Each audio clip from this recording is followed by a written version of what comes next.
Chapter 3 of Shalya Parva. Shakuni dead. There was panic in the Kaurava army at the sight of the fallen commander. But the fight had to go on. Duryodhana himself advanced in the van of the army. Seeing him, the army felt that new life had been infused into it. He addressed them all in his powerful voice.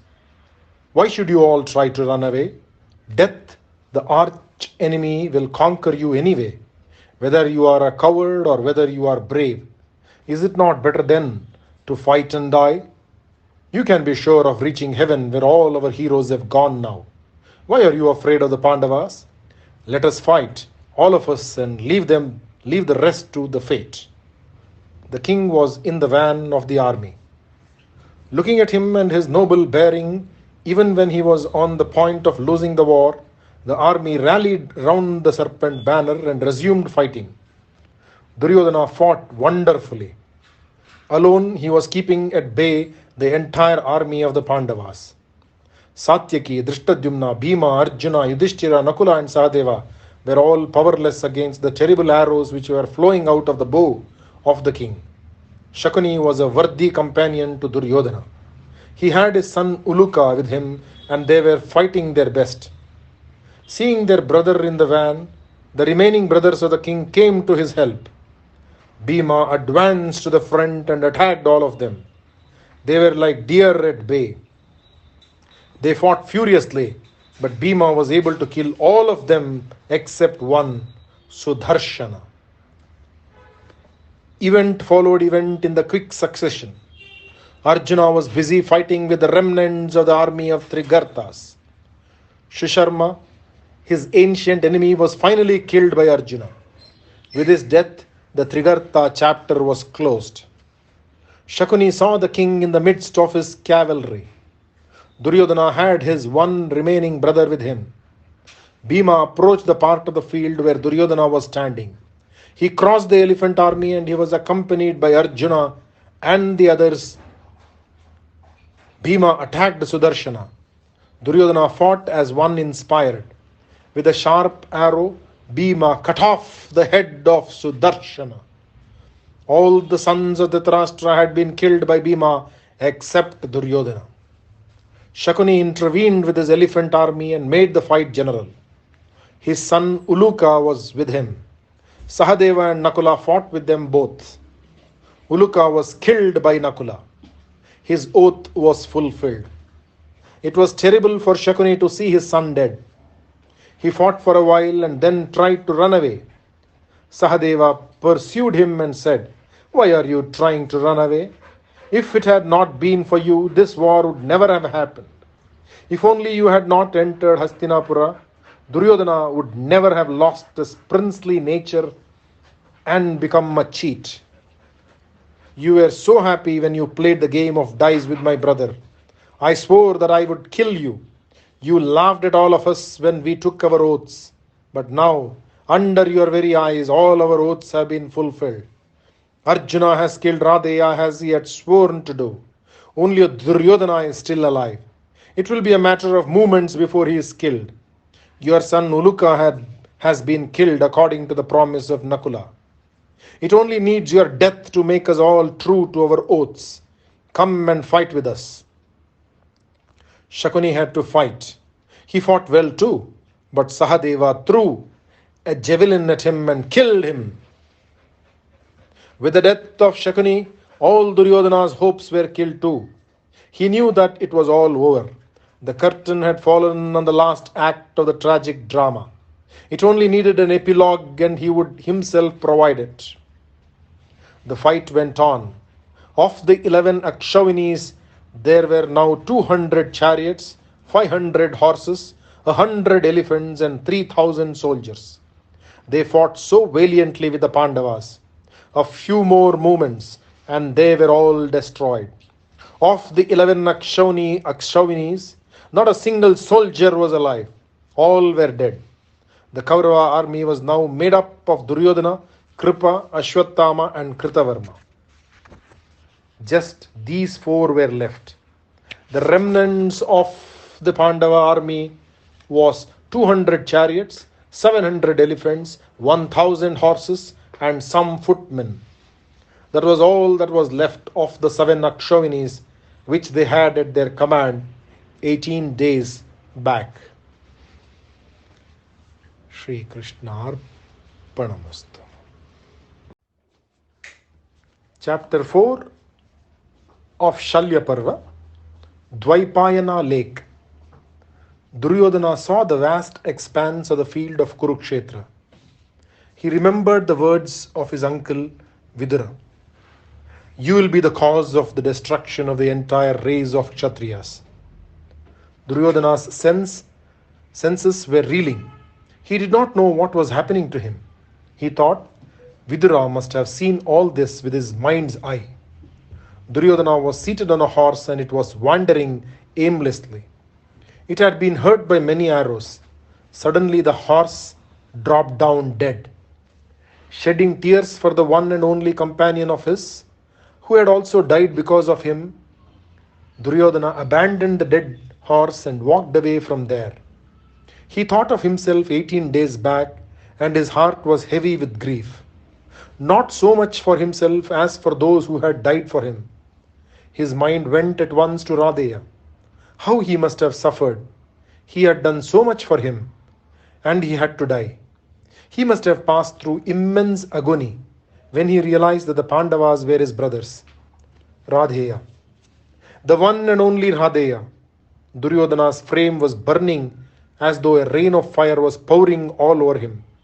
He wanted to get away as far as possible from that dreadful battlefield. He walked on and on. He came across a cool and placid lake. It was so inviting. He thought he could cool his limbs in the cold water. He had nothing in his hand except the mace which was his eternal companion. He was standing there, alone with his sorrow. Sanjaya, the charioteer of the king, saw him there. He saw him with his eyes full of tears. Duryodhana looked the image of pain and anguish and heartbreak.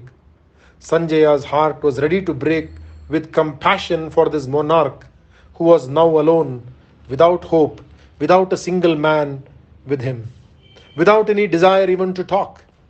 He hurried to the presence of the king. Duryodhana looked at him with tear-filled eyes and was not able to recognize him. His eyes were with his heart, and that was far away. Sanjaya said, My lord, I am Sanjaya, the charioteer of the king. Duryodhana shook himself out of his reverie and said, Sanjaya, happily you have escaped from the fury of the Pandavas. He embraced him warmly and held his hand. Sanjaya smiled at him and said, I was in the camp as was my custom. Having destroyed the entire army, the Pandavas came to the camp to see if you were there. They found me. Satyaki found me and took me as a captive. Drishtadyumna saw me. He laughed at Satyaki for his capture and said, What is the use of capturing this man? Whether he is alive or dead is immaterial to us. Satyaki said, Right then, I will kill him. He had raised his sword to kill me. Vyasa came there and said, This man must not be killed. He must be allowed to go back to the king Dhritarashtra. So they released me, and here I am. But, my lord, what is the matter with you? Why do you look like this? I feel that your mind has gone out of your control. Sanjaya wept like a woman, looking at Duryodhana, who had once been the monarch of the world. Duryodhana smiled gently. He pacified Sanjaya and said, Sanjaya, I wish my mind could become unhinged. I can then be spared the agony of thinking back. I am very unhappy. I cannot find words to say how unhappy I am. You are the only person here who loves me and my father too. I have no one even to weep for me except you. Duryodhana stood silent for a few moments. Then he said, Sanjaya, I want you to go to my father and tell him, your son Duryodhana has entered the depths of the lake. His frame was burning him and he is hoping to cool the burning in his limbs and in his heart by staying inside the pool for a while. What is the use of living after all his brothers and friends are dead and after the war has ended in favor of the Pandavas? Sanjaya, tell my father that I have no more any desire to live. Please convey to him my salutations. I will not see him again. I ask him for forgiveness for the great grief I have caused him. He has always loved me. He will forgive me. Tell my mother Gandhari that I am not fit to be the son of such a great soul. Tell her this, Duryodhana, who has never bent his head down to anyone, falls at her feet and begs forgiveness of her. Tell her that my only prayer is to have her as my mother in my next birth and in all the births to come. Go now, Sanjaya. I must cool my limbs for a while and rest inside the water. I must enter the lake before I am seen by anyone.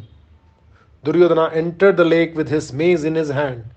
He knew the art of making the water stand still. He knew how to stay inside the water for a long time. He stayed inside the lake called Dvaipayana.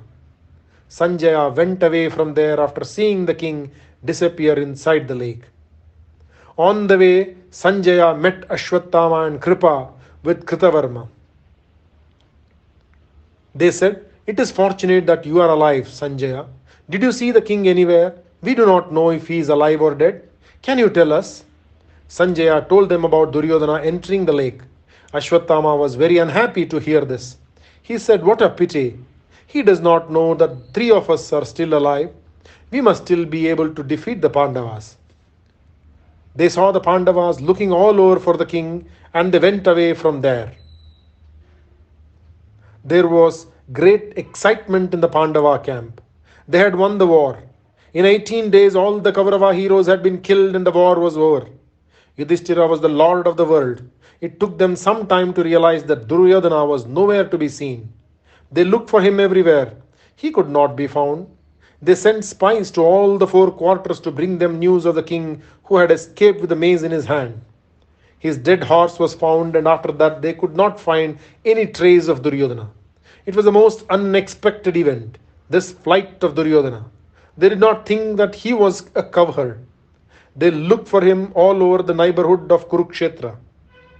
Evening was just drawing near. They had to go back to their camp without achieving their purpose. When evening came near, Kripa and the others went quietly to the lake Dvaipayana. They spoke softly to the king. "Come out, O king. We are still alive. Let all four of us fight with the Pandavas. If we win, you will still be the king.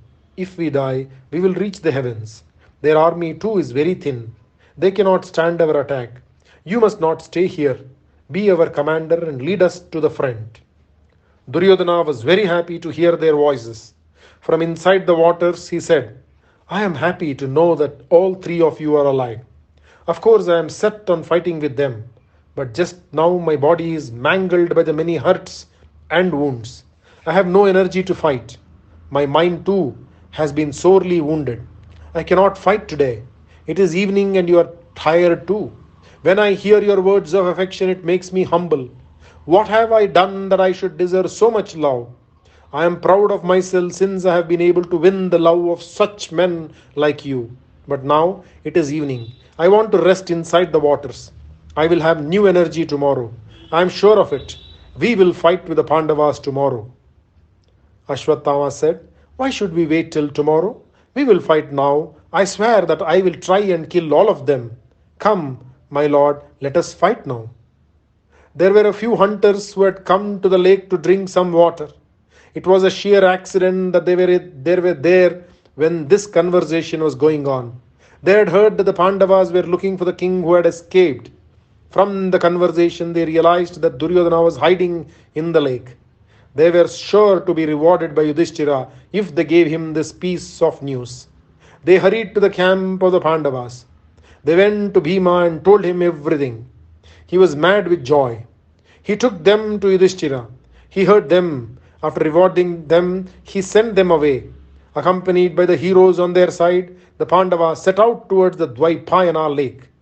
Krishna, Drishtadyumna, Satyaki, and the sons of Draupadi, Yudhamanyu and Uttamaojas, with Shikhandi accompanied the Pandavas. It was evening. The sun was to set very soon. Ashwatthama and the others heard their coming. They said, "The Pandavas are coming. They have discovered the lake. We wanted your majesty to know that they are here. We will make ourselves scarce. Hearing the words of his dear friends, Duryodhana said, "So be it." They went away from there. At some distance from there, they saw a banyan tree. Their hearts were heavy with grief and concern about the king. They were exhausted in body. They spoke amongst themselves. What is going to happen? Will there be a fight? What will the king do now? What are the Pandavas going to do? They realized the horses from the chariots. They released the horses from the chariots and took shelter under the banyan tree. Shri Krishna Arpanamastu. Chapter 5 of Shalya Parva. Duryodhana ready to fight. The Pandavas came to the Dvaipayana lake. Yudhishthira said, "Krishna, look at the waters of the lake that have been stilled by the power of Duryodhana. He has entered the heart of the lake and is hiding from us. I will not allow him to escape from here. He cannot be allowed to escape alive. Even if Indra comes to help him with his Vajra, I will make him see our forefathers today." Yudhishthira was burning with all the anger he had stored up in his heart for years. Krishna smiled at his anger and said, "You can easily counteract the powers of Duryodhana. Kill him and make him atone for all the sins he has committed." The next moment, Yudhishthira went near the edge of the lake and stood there.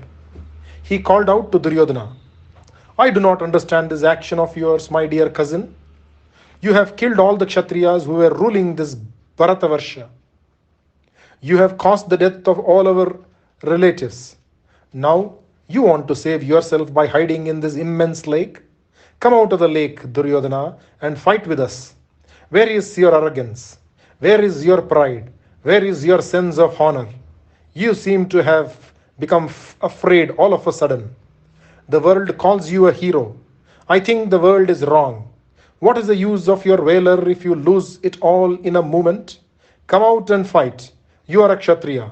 You are born in a noble family, the family of the Kurus who are known the world over for their fearlessness. This is not right. It is a sin. It will not lead you to heaven. How can you wish to live after seeing all the heroes dead? Your brothers are all dead, there on the battlefield.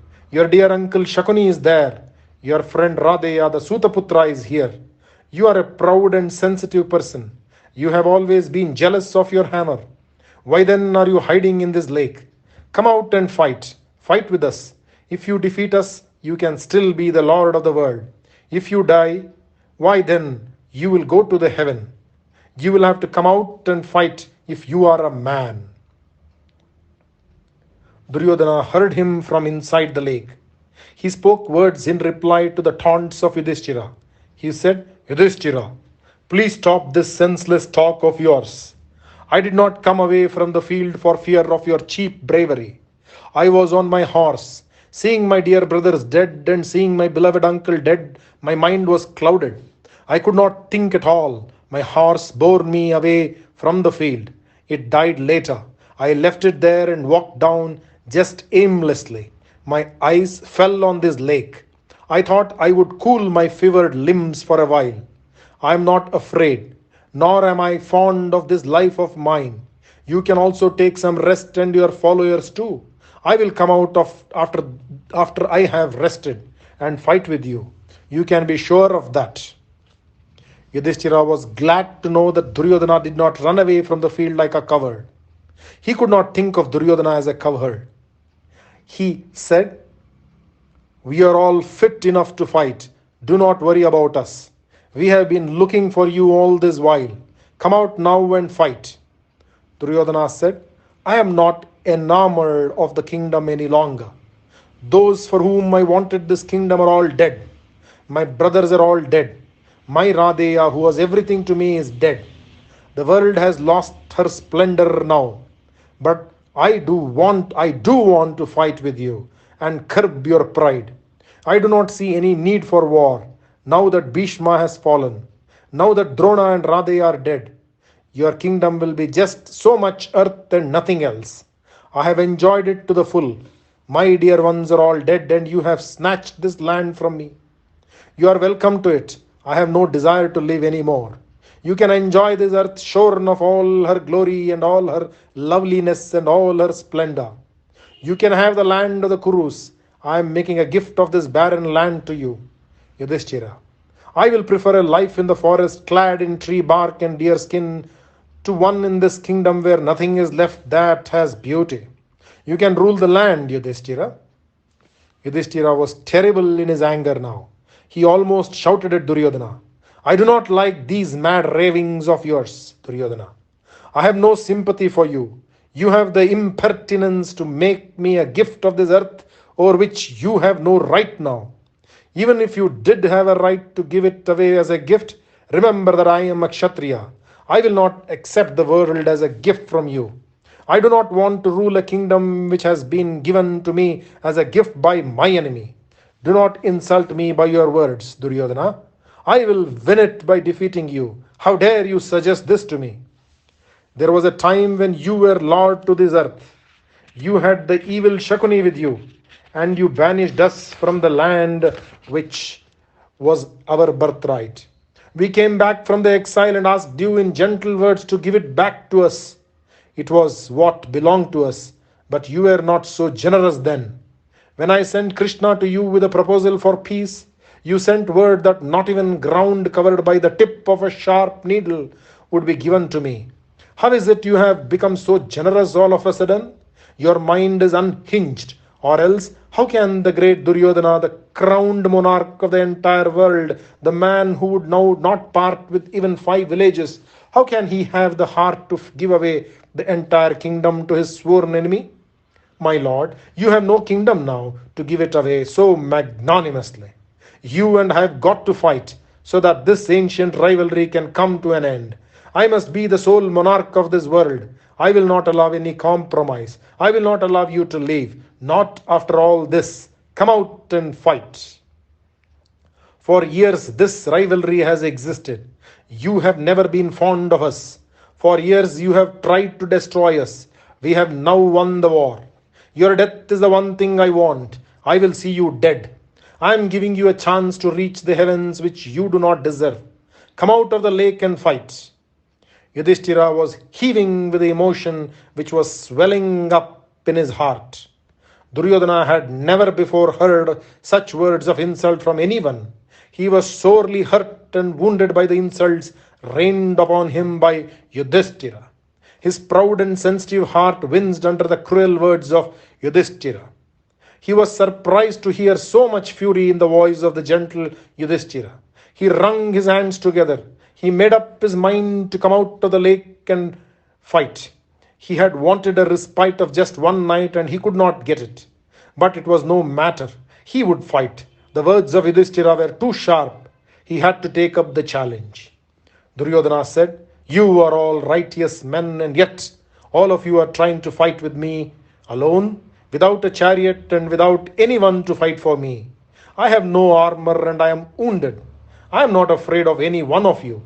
I am not scared of Satyaki or of Drishtadyumna or even Krishna. I am able to kill all of you now. But I am only grieved to see so many of you here trying to kill a man who is without armor and without any weapons. You are not righteous at all. It is dharma which accompanies you in your journey out of this world, and you are prepared to forego that for the sake of your anger against me. But that is your concern and not mine. I have no worry. I am a Kshatriya born in the house of the Kurus. I will fight with all of you and kill all of you. If I am killed, I will be happier, as I will then be with all those who are dear to me. I am eager to join Radeya. You cannot know what a noble man he was. You are not noble enough to realize his worth. I will kill all of you and then I will kill myself so that I can join Radeya. I am coming now. Prepare yourself to die. Like the sun coming into view from below the ocean, Duryodhana rose up from the lake and appeared on the surface. He was looking very handsome and wonderful. The sight of his firm shoulders and his broad chest brought a look of admiration in the eyes of all of them. Yudhishthira smiled at him and said, I am proud and very happy to see that my brother is not a coward. You are indeed a worthy son of the house of the Kurus. You are brave and proud. You have lived up to your name and your reputation. I am proud of you, my dear Duryodhana. You are a Kshatriya, and it is but right that you should behave like one. Alone and single handed, you are prepared to fight with all of us. It is indeed commendable, but I will not allow it. You can fight with any one of us with any weapon you choose. If you win, you can take the world and rule it. These words were spoken impulsively by Yudhishthira. It was foolish on his part to say that Duryodhana was welcome to fight with any one of them with any weapon he chose. But Yudhishthira was a man who could not be angry for long. He became the old Yudhishthira once again. Duryodhana was a prince. He was noble. He appreciated nobleness in anyone, even in his opponent. The offer of Yudhishthira roused all that was noble in him. He said, I appreciate this offer on your part, my dear Yudhishthira. It looks as though we are nearly friends at the end of our lives.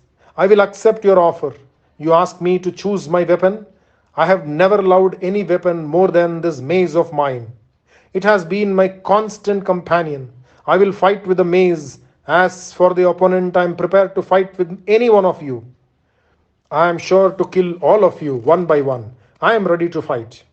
Yudhishthira was very happy at the thought of Duryodhana fighting.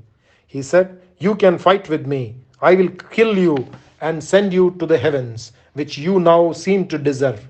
Duryodhana looked wonderful as he stood there, his red eyes glaring at all of them like a lion looking at a crowd of cattle.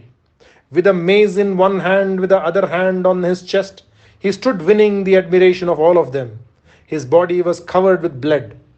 A loud war cry broke out from his lips. He said, Come, I am prepared to fight with any one of you. Your honored self, or with your dear Sahadeva, or Bhima, or Arjuna, or Nakula. I will kill you all one by one and send you to heaven. I will bring this ancient rivalry to an end thus. There is no one to equal me in the fight with the mace. I am ready. Anyone can fight with me first. Om Shanti, Shanti, Shanti. Shri Krishna Arpanamastu.